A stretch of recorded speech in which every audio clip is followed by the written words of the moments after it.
राजनीति मेरे डीएनए में था। राजनीतिक गुरु मेरे माता और पिता रहे हैं। राष्ट्र निर्माण के लिए राजनीति को एक माध्यम बना रहे थे। कॉर्पोरेट जीवन में करीब 10 साल बिताए, देश के लिए भी काम कर रहे हैं और कांग्रेस पार्टी को सशक्त राजनीति के लिए मैं डेस्टिनेट हूँ। मुझे जिस वक्त जो जिम्मेदारी मिली मैंने उसे बहुत ईमानदारी से निभाया।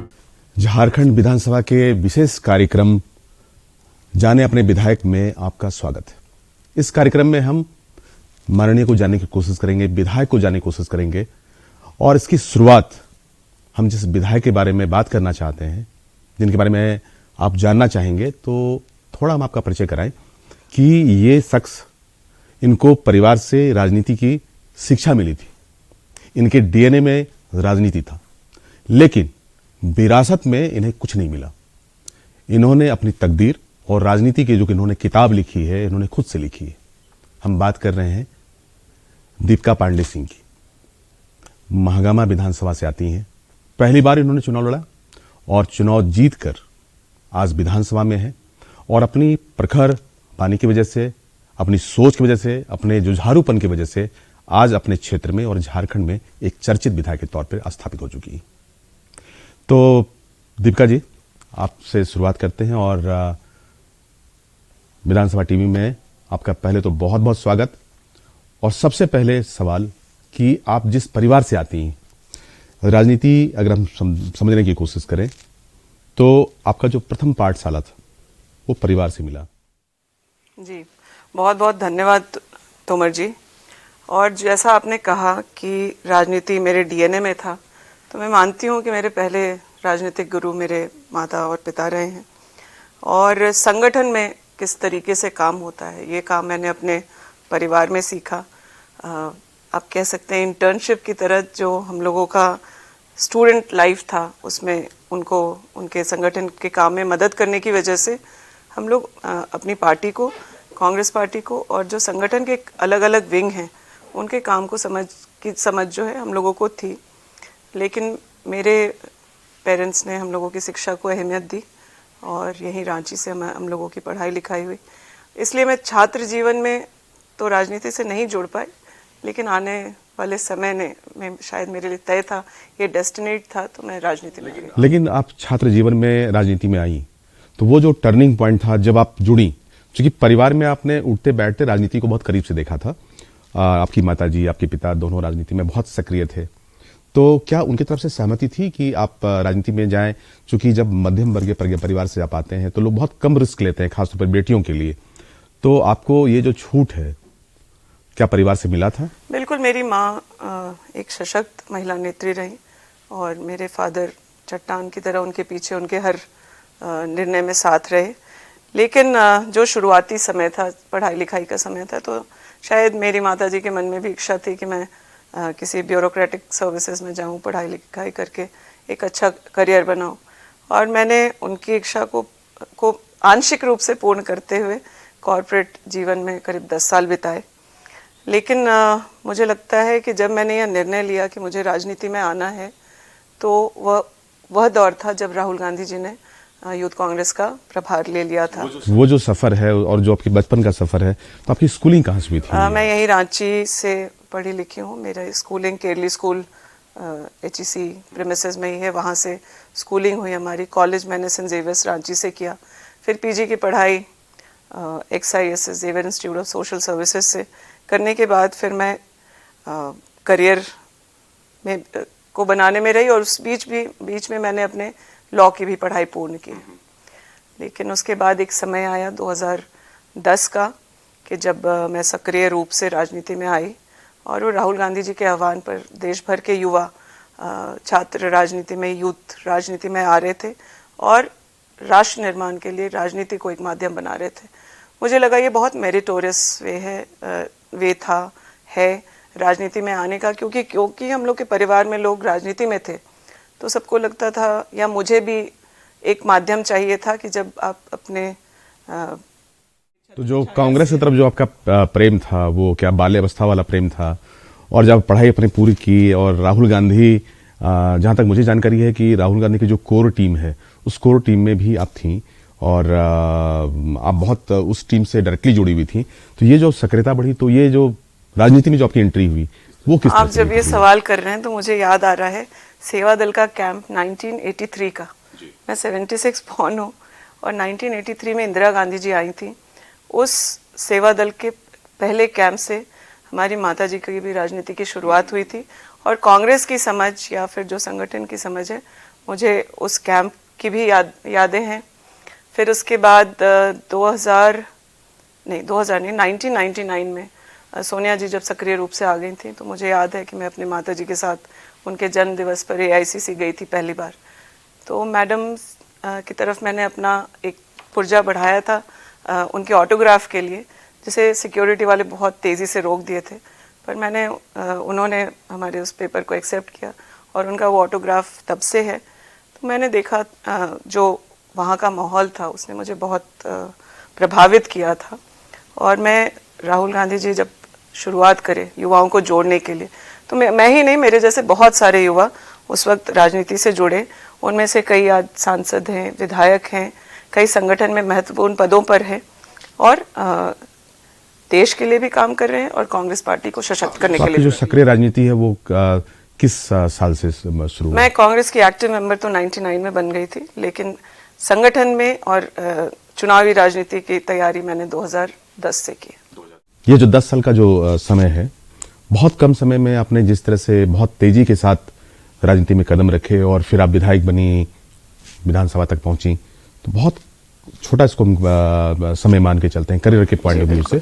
तो राजनीति में जो आपकी एंट्री हुई, राहुल गांधी के साथ जो कोर टीम थी, जो आपका नजदीकी है संबंध, वो कई तरह की बातें सामने आती हैं। तो वो कैसे आप उस कोर टीम में मेंबर बनी? और मेरी क्योंकि शुरुआत यूथ कांग्रेस से हुई थी, उस वक्त राहुल गांधी जी यूथ कांग्रेस के प्रभारी हुआ करते थे और मुझे याद है कि जब हम स्टेट का इलेक्शन जीत करके गए तो हम जो स्टेट से जीत करके आए थे जितने लीडर्स, उनसे राहुल गांधी जी और उनके टीम के कुछ मुख्य सदस्य मिले थे और मुझे याद है कि राहुल गांधी जी ने तब पूछा था कि कोई एक ऐसा काम जो आप झारखंड के लिए करना चाहते हैं या सजेस्ट करेंगे जिससे झारखंड की दशा दिशा बदल सकती है।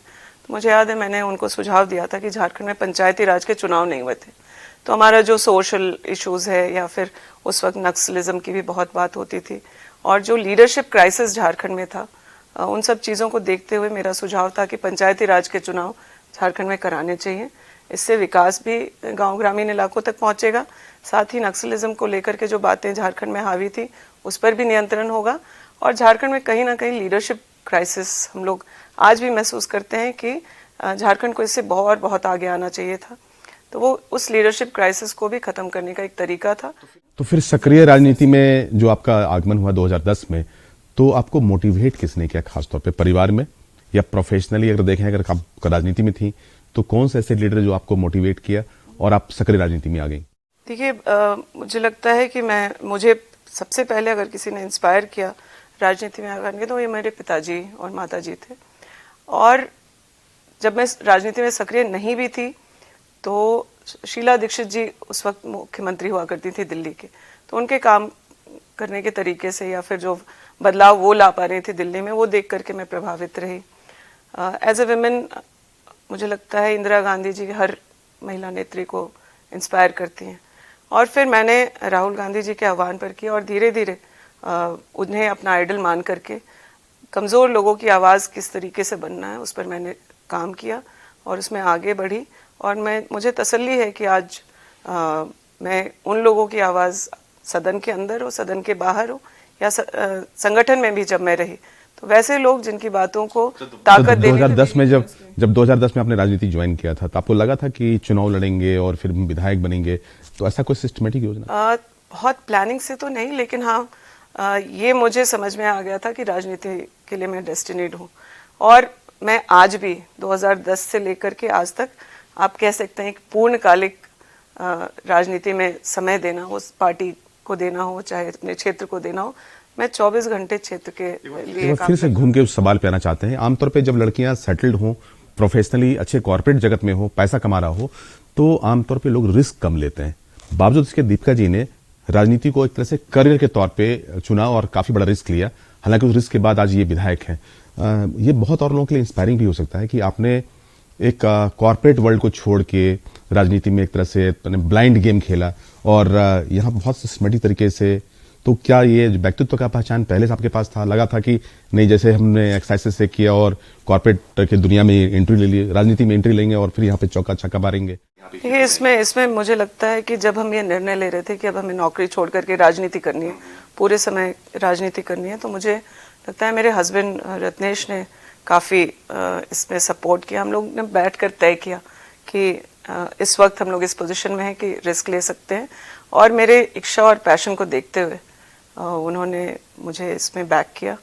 और आगे का तो नहीं पता था कि चुनाव लड़ पाएंगे, कब लड़ेंगे, जीत पाएंगे या नहीं जीत पाएंगे, लेकिन मैंने बहुत पैशनेटली पूरा समय जिस काम को चुना उसको देने का काम किया। उसका नतीजा है कि जब मैं संगठन में थी तो जो इश्यूज लोगों के थे वो लेकर के आना, चाहे पार्टी को यूथ को से जोड़ना, इन सब कामों को किया। मुझे जिस वक्त जो जिम्मेदारी मिली मैंने उसे बहुत ईमानदारी से निभाया, और मुझे लगता है कि पर्याप्त अवसर पार्टी ने भी मुझे दिया। आपको एक चीज बताना काफी अहम होगा कि दीपिका जी रांची की रहने वाली हैं। महागामा में इनका एक तरह से ससुराल है। अब रांची की लड़की महागामा जाके, वो भी ससुराल में जाके इतना बड़ा जन समर्थन हासिल करना, नेता बनना, मुद्दों को उठाना और चुनाव लड़ना, चुनाव जीतना, बड़ी बात है दीपिका जी। ये प्लानिंग कैसी हुई थी? तो मुझे आपने पहले ही बता दिया कि मेरा परिवार राजनीतिक रहा है। मायके में ही नहीं, मेरे ससुराल में भी। बट एक ट्रांजिट हुआ था कि आप ससुराल चले गए। हाँ, वो हुआ। वहां पर भी मुझे एक राजनीतिक बेस मिला। हालांकि 20 साल के बाद, मतलब 1999 तक हमारे फादर इन लॉ विधायक और बिहार सरकार में मंत्री भी रहे, लेकिन वो क्षेत्र 20 साल के बाद हम लोग वापस चुनाव लड़े और वहाँ जीत करके आए, और लगातार 10 साल तक मैंने उस क्षेत्र में काम करने का लगातार काम किया। उसका नतीजा था कि लोगों ने अपना भरोसा जताया। तो महागामा में लोग आपको बहू के तौर पे स्वीकार कर रहे थे, बेटी के तौर पे स्वीकार कर रहे थे, क्योंकि जिस परिवार में आप गए थे बहुत वहां के संभ्रांत परिवार और राजनीतिक रूट वाले परिवार थे, उनका जड़ काफी मजबूत था। तो पति का जो सहयोग था यहाँ पर, क्या एक बारगी हो गया या उनको मनाना पड़ा था? नहीं, मुझे लगा पति को तो मुझे नहीं मनाना पड़ा, लेकिन परिवार के अन्य सदस्य थे जिन्हें देखिए, अब जिस भी परिवार में अगर लड़के हैं तो पहला मौका लड़कों को दिया जाता है, फिर बहू का नंबर आता है। लेकिन समय के साथ उन लोगों ने भी हमारी मेहनत को सराहा, पहचाना, और जब मैं चुनाव लड़ी तो पूरा परिवार एकजुट होकर के हमारे पीछे खड़ा था। और हमारे ससुर जी श्री अवध बिहारी सिंह जी पूर्व मंत्री रहे, लेकिन मैंने जब उनके क्षेत्र में दौरा करना शुरू किया तो मैंने महसूस किया कि इतने गैप होने के बाद भी, क्योंकि वो सक्रिय राजनीति से बाहर थे, उसके बावजूद भी उनका जो सम्मान था। और मैं जब अपने इस यात्रा को शुरू कर रही थी तो उन्होंने मुझे एक बात कही थी कि आप क्षेत्र में जाइए और आपको पता चलेगा कि पूरे राजनीतिक काल में कोई एक ऐसी बात नहीं है जिसकी वजह से लोग आपको शिकायत करेंगे। तो मैंने वही महसूस किया कि बहुत मान सम्मान और प्यार उनके लिए था। दीपिका जी परिवार से संस्कार के तौर पे जो राजनीति है वो शुरू से ही समेटे थी, और जब ये ससुराल गई तो विरासत में इनको राजनीति मिली। लेकिन चारदीवारी से निकलकर बाहर जाना, और खासतौर पर महागामा जैसे जो कि बहुत ही पिछड़ा इलाका है, क्योंकि गोड्डा का ये इलाका है, और वहां पर आज भी अगर हम उदारता देखें या बहुत लिबर्टी देखें तो शायद उस इलाके में वो आपको नहीं दिखेगा। लेकिन उस चारदीवारी से जब बाहर गई तो ससुराल में बाहर वाले लोग, जो अलग अलग जाति, अलग संप्रदाय के लोग होंगे, अलग कास्ट और क्रीड के लोग होंगे, उन्होंने कैसे आपको एक्सेप्ट किया? मुझे लगता है कि मेरे थोड़ा आसान रहा, क्योंकि मैं चारदीवारी से निकल के किसी और की चारदीवारी के अंदर आराम से जा सकती थी। तो जब मैं जाती थी तो किसी अगर पुरुष से दरवाजे पे भेंट होती थी तो उनके घर की जो महिलाएं हैं वो चारदीवारी के अंदर थे और वहां तक मेरी एंट्री थी। तो मैंने सबसे घर के अंदर तक संबंध बनाया, और उसका ही नतीजा है कि आज जो है आप लोगों के सामने एक अच्छी जीत के साथ बैठी हूँ। दीपिका जी की खासियत और भी है कि अपने क्षेत्र के लोगों की समस्या हो या फिर गोड्डा या आसपास के इलाके का हो, आपको कहीं ना कहीं, चाहे वो सरकार के किसी विभाग का अगर आप जगह देखें या विधानसभा देखें, तो दीपिका जी के हाथ में हमेशा कोई ना कोई काम होता है, किसी न किसी की पैरवी होती है। हालांकि वो पैरवी बहुत ही जायज होता है, क्योंकि जो गरीब हैं, जिनकी बात नहीं सुनी जाती, दीपिका जी उनको कई जगहों पर, कई स्तर पर उसकी फॉलोअप लेते हैं। ये बड़ा कम लोग कर पाता है, हमने बहुत करीब से देखा। मैंने इंडिविजुअल्स के इश्यूज को भी उतनी ही प्राथमिकता दी जितना कि किसी ग्रुप के इश्यूज को, चाहे वो अनुबंध कर्मी हो, चाहे सरकारी कर्मचारी हो।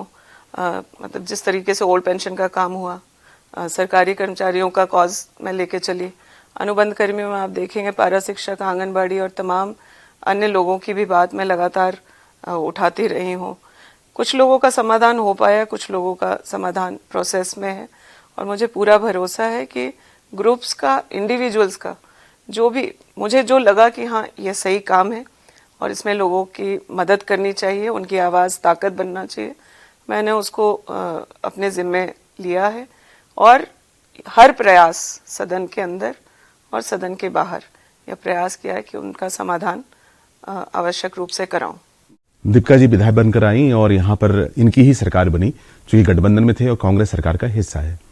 अब हम ये जानना चाहेंगे कि 4 वर्षों में बतौर नेता और बतौर आम जन की तरह अगर देखें झारखंड में, चूंकि आपने झारखंड को बहुत करीब से देखा है, 20 वर्ष के बाद भी झारखंड में जो अपेक्षित विकास की बात होती है, सरकार से जो अपेक्षाएं लोगों को होती हैं, ये 4 वर्षों को अगर देखें, इस कार्यकाल को देखें, तो आपको क्या लगता है कि जो पिछली सरकार थी और इस सरकार में कितना कुछ बदलाव आप ला पाई या आपकी सरकार ला पाई?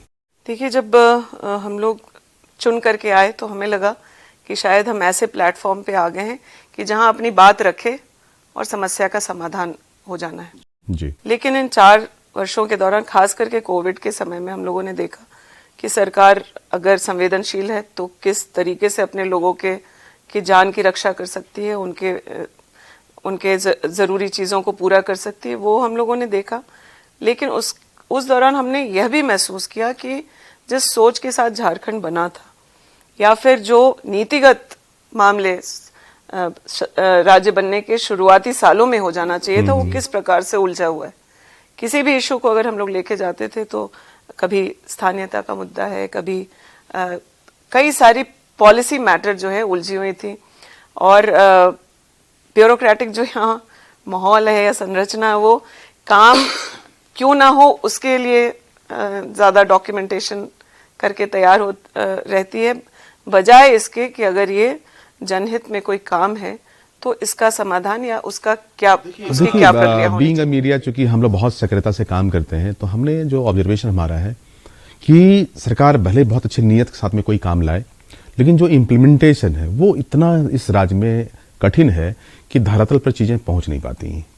तो इसके पीछे क्या लगता है कि जो पॉलिटिकल मास्टर्स हैं वो या तो ब्यूरोक्रेट्स को टैकल नहीं कर पाते, या ब्यूरोक्रेट्स यहाँ के इतने ओवर स्मार्ट हैं कि वो यहाँ के पॉलिटिकल मास्टर को तवज्जो नहीं देते। अल्टीमेट सफर पूरा राज्य कर रहा है। इस बातों से आप कन्विंस हैं? मैं तो बहुत खुले तौर पर और कई मंच से इस बात को कह चुकी हूँ। हम लोगों के सवाल के जवाब सही नहीं आते। सवाल का जवाब आ गया तो उसके बाद उसका जो समाधान का प्रक्रिया होना चाहिए सरकार में, उसमें परेशानी होती है, लेकिन कंसिस्टेंटली लगे रहना पड़ता है। और आप देखिए, एक परिवार ही अगर है तो उसमें 10 तरह के लोग होते हैं, और उनका जो कैपेसिटी है, पोटेंशियल है, वो भी अलग अलग तरीके का होता है। लेकिन इंटेंशन सही होने से कहीं ना कहीं उसको हम लोग आगे लेके बढ़ सकते हैं। ब्यूरोक्रेटिक जो अभी स्थिति है, मुझे लगता है कि अगर पॉलिटिकल विजन के अनुरूप चलते, संविधान के अनुरूप चलते, या जो समाधान के लिए उन लोगों को रखा गया है उसके अनुरूप कर पाते, तो यह सरकार और बहुत बेहतर कर पाती। हम लोगों ने कोविड में बेहतरीन काम किया। उसमें आप देख रहे होंगे कि जो ब्यूरोक्रेटिक क्लास था उन्होंने भी इंटरेस्ट लिया, कॉपरेट किया, और हम लोग एक ऐसा राज्य बन पाए जो अपने लोगों को दूर दराज इलाकों से सेफली लेकर के आया और राज्य के अंदर भी उनको सुरक्षित संरक्षित रखने का काम किया। तो किसी एक व्यक्ति के बारे में, किसी एक ग्रुप के बारे में सब कुछ नेगेटिव ही हम लोग बात करें, ये भी ठीक नहीं है। लेकिन कहीं ना कहीं मान लीजिए अब नीतिगत नौकरियों को लेकर के बात है, जो आज युवाओं की अपेक्षा हम लोगों से है, या फिर जो अनुबंध कर्मियों की उम्मीदें हम लोगों से है, या फॉर दैट मैटर सरकारी जो कर्मचारी हैं, पदाधिकारी हैं, उनकी भी जो उम्मीद हम लोगों के सरकार से है, उसमें और तेजी हम लोग से काम कर सकते थे अगर प्रशासनिक जो पदाधिकारी हैं वो अगर उस रोड मैप को क्लियरली ले करते। सही, मैं समझ गया। तो ये 4 वर्षों को अगर देखें तो जो संघर्ष रहा, तो किस किस जगहों पर संघर्ष आपको दिखा? मुझे लगता है नीतिगत मामलों में ही हम लोग फंसते हैं। फिर जो ये फाइल्स मूव करने का जो स्पीड है, जिस रफ्तार से काम होना चाहिए या जिस कमिटमेंट के साथ काम होना चाहिए, क्योंकि अब मान लीजिए कोई एक इशू हम लोग लेकर के बात कर ले, मान लीजिए पोषण सखियों की बात हो रही है, केंद्र सरकार ने उनके योजना को बंद कर दिया। लेकिन वो झारखंड की ट्रेंड फोर्सेस हैं। इसमें अगर कुछ सुझाव ब्यूरोक्रेट्स की तरफ से आते कि हाँ इनको हम यहाँ यूटिलाइज कर समायोजित सकते कर हैं, लें, यहाँ हाँ। उनको काम करने के अवसर दे सकते हैं, तो एक ट्रेंड फोर्स हम लोगों के साथ आज खड़ा हो सकता था। लेकिन मुझे लगता है कि हम लोगों के सुझाव देने से लेकर के उसको इम्प्लीमेंट कराने तक बहुत फॉलोअप्स। आपने बातचीत क्रम में कहा था कि जिस झारखंड का आपने सपना देखा था उसमें आज भी संघर्ष जारी है। तो अगर संघर्ष को खत्म करना हो तो जो जिस झारखंड की आप परिकल्पना करते हैं तो आपके विचार से क्या कुछ करना चाहिए? देखिए, किसी भी राज्य की उन्नति की बात में जो बेसिक इंफ्रास्ट्रक्चर है की बातें हैं वो तो है ही, रोड, बिल्डिंग, अन्य चीजें। लेकिन उस राज्य में रहने वाले जो लोग हैं, जिनके लिए ये राज्य को क्रिएट किया गया, चाहे वो आदिवासी हो, मूलवासी हो, या जो और भी अन्य लोग आकर के यहाँ बस रहे हैं, उनका अगर डेवलपमेंट नहीं हो रहा है, अगर उनका डेवलपमेंट नहीं हो रहा है, वो एक अच्छे जीवन को नहीं जी रहे हैं, तो मुझे लगता है कि उसकी कल्पना में कहीं ना कहीं हम लोग पीछे हैं। आज खास करके जो युवा हैं, जो बहुत उम्मीद से खास करके हम लोगों की सरकार की तरफ देख रहे हैं, उन लोगों को हम लोग जब समाधान दे पाएंगे तो मुझे लगता है कि इस झारखंड की कल्पना, मेरे जैसा कोई व्यक्ति जो आप झारखंड निर्माण के समय से आप समझिए, वो हमारा स्टूडेंट ईयर्स था और उसके बाद फिर कॉर्पोरेट जीवन भी जीते हुए हम लोग झारखंड में ही आए। तो जिस रफ्तार से युवाओं को अवसर मिलने चाहिए थे या अपॉर्चुनिटीज यहाँ क्रिएट होनी चाहिए थी, नीतिगत मामलों के फंसने से वो कहीं ना कहीं नहीं हुआ है। हम लोगों की सरकार में हम लोगों का यही प्रयास है और इसमें कहीं दो मत नहीं है कि हम लोगों के मुख्यमंत्री जी के इंटेंशंस बहुत क्लियर हैं। और पिछले दिनों के जो घटनाक्रम है उसके बाद मुझे भरोसा है कि ब्यूरोक्रेटिक वर्ग भी जो है वो सकारात्मक कामों पर ज्यादा फोकस करेंगे। एक आउट ऑफ सिलेबस आपसे सवाल है। बहुत तेजी से एक र्यूमर हो रहा है बाजार में, अफवाह हो रही है कि अब दीपिका पांडे अपना कैनवास थोड़ा बड़ा करना चाहती हैं और लोकसभा के लिए आप कोशिश करना चाहती हैं। तो अगर कोशिश करना चाहती हैं उसके लिए ढेर सारी शुभकामना, चूंकि करना ही चाहिए, क्योंकि आपका इलाका जो है बहुत ही चैलेंजिंग है। तो ऐसे में अगर वहां पे सारे कंपोजिशन को देखें तो कितना आप अगर उस दावेदारी को समझें तो कितना लगता है कि उस लोकसभा के लिए आप उपयुक्त हैं और आपके दावे में वो बात दिखती है? देखिए, मैं अपने क्षेत्र की बात पहले कहना चाहूंगी कि महगामा खास करके अगर हम लोग बात करें तो जो सांसद 15 साल से रहे हैं, महगामा में एक ऐसी योजना नहीं पहुंच पाई। वो बड़े दावे करते हैं रेलवे, चाहे फिर एयरपोर्ट और अन्य चीज़ों की। वहाँ के एकमात्र NHAI की सड़क को बनवाने के लिए भी मुझे कीचड़ में बैठना पड़ा। रेलवे से आज तक हम लोग नहीं जुड़ पाए, जबकि UPA 2 की गवर्नमेंट ने 2013 में ही हसदिया से लेके पिरपैंती तक अप्रूव कर दिया था, जिसके बीच में हमारा पूरा विधानसभा भी कवर हो जाता है। तो अगर लोकसभा के हिसाब से देखें तो हमारा क्षेत्र उस मामले में भी सबसे वंचित है। जब वहाँ काम हम लोग करना शुरू किया या विधायक बनने के बाद भी आज जो बहुत बुनियादी ज़रूरतें हैं, बिजली की हो, पानी की हो, सड़क की हो, चाहे सिंचाई की व्यवस्था की हो, इन अस्पताल की व्यवस्था की हो, इन सब चीज़ों में हम लोग बहुत पीछे रहे। उसको कवर अप करने में ही मुझे लगता है मेरा यह पहला टर्म जो है करीब करीब जा रहा है। आज वहाँ ज़रूर सड़कों के जाल बनने शुरू हैं। NHAI की बात करें, PWD की बात करें, REO की बात करें, चाहे DMFT के माध्यम से जो ग्रामीण अंदर की सड़कें हैं उस पर हम लोग काफ़ी आगे बढ़े हैं। लोकसभा की योजना क्या है? लोकसभा की योजना में यह कहना चाहूंगी कि देखिए, राजनीतिक किसी को भी एस्पिरेशंस रखना उसमें कोई नुकसान नहीं है, लेकिन मेरे लिए समय समय पर पार्टी ने संगठन में भी और चुनावी राजनीति के लिए भी मुझे पर्याप्त अवसर दिए हैं। आगे पार्टी क्या तय करती है उसके हिसाब से मेरे लोकसभा की तैयारी होगी और उस पर आगे का काम होगा। तो हम बात कर रहे थे दीपिका पांडे सिंह से और जानिए आपके विधायक में हालांकि पूछने के लिए बहुत सारे सवाल हैं, लेकिन वक्त बहुत ही हमारे पास वक्त की थोड़ी कमी है।